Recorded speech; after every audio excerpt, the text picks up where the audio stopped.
Hello, everybody. Welcome back. PieCover here.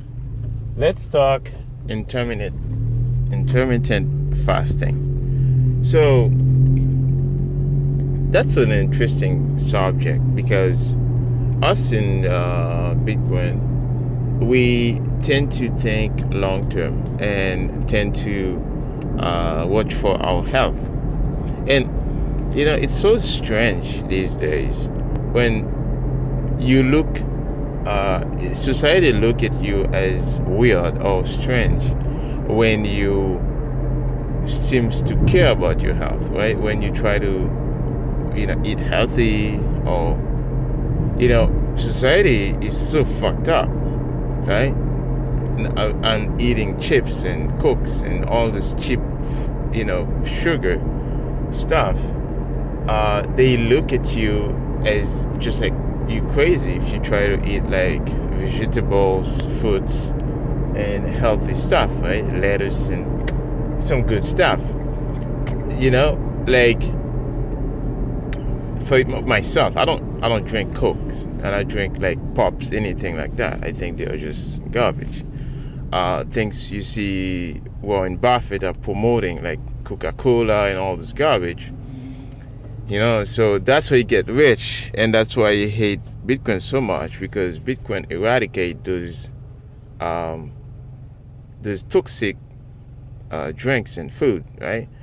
So me myself, I try not to, consume those things. I focus more on how to watch for my health.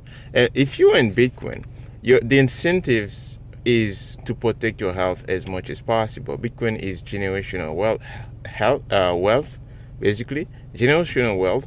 It's like 20 years of, of continuous progress and profit and benefit on Bitcoin. So you tend to look at it as a long term. When I was in college, I used to look at life like in terms of month and weeks, and I get to a point I was so depressed, and I could, because everything is coming at you, right? You're gonna have to like pay this, pay that. You're gonna look for your food, and you have to find a job on the side, and all these things all by yourself.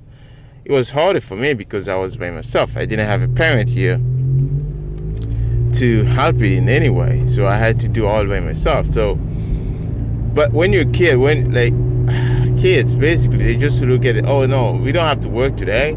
I don't feel like working today. Well, why not just print money and give it out to everybody, right? Just vote somebody who can do that. I used to think this way. I used to support Andrew Yang because I was dumb and stupid. I didn't understand how economics works or money works, right? I used to do all those things. Like, I didn't just wake up one day and become like, oh yeah, I'm a Bitcoin, supporter. I didn't just wake up like that. Oh, I understand Bitcoin. No, it was a process. I learned to understand why socialism doesn't work, and why capitalism and free money and free money doesn't work, and capitalism and hard money works. Right? Because at first I didn't understand how money was created. Right? I didn't understand all this. But let's focus on health and intermittent fasting, because that's a subject I was supposed to talk about and I never really touched. And the intermittent fasting, the way I see it, is simply you could just skip breakfast. And breakfast is a weird term. It's scammy because think about it, right? Like, back in the days, there wasn't like anything like breakfast.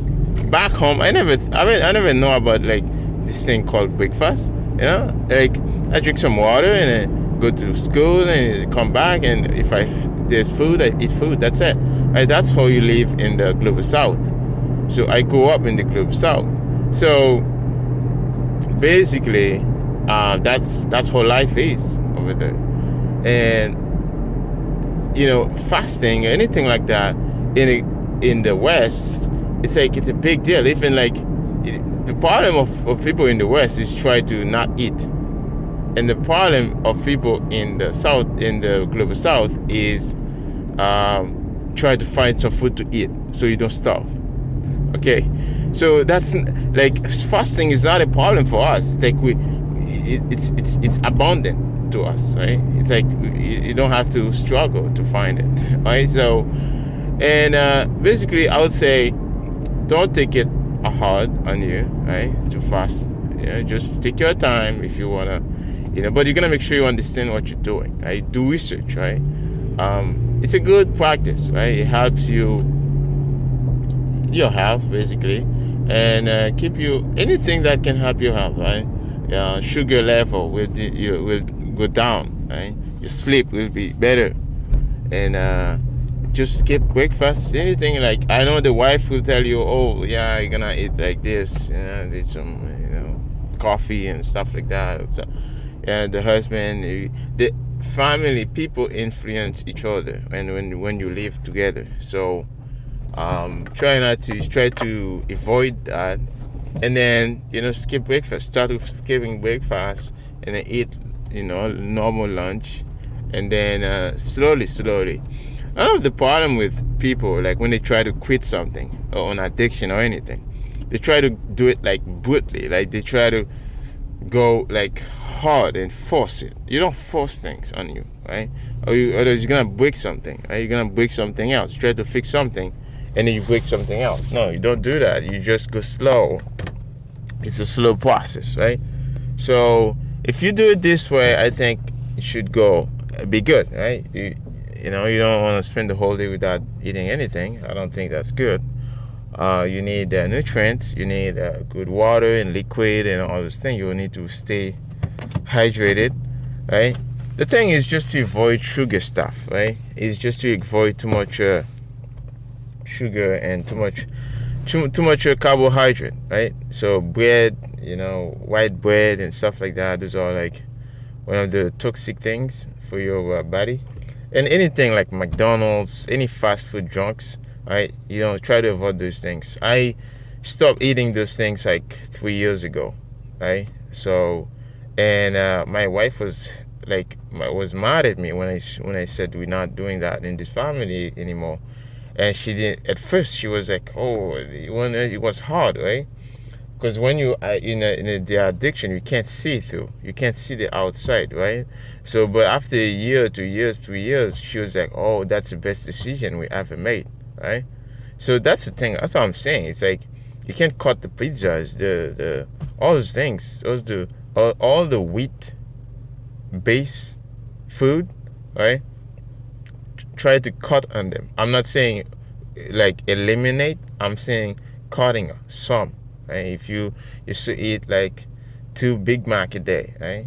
Now you're gonna try not try one, right? At least try a lot of it. So not a Big Mac. Try like a sandwich. You know what I mean?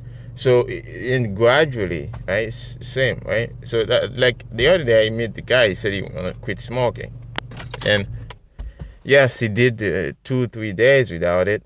And then he was pissed off every day at work. He was like, he's mad at everybody. Now, he went back at it, because what he didn't understand that if you used to smoke like 2 pack a day, you don't just go drastically and then you stop everything.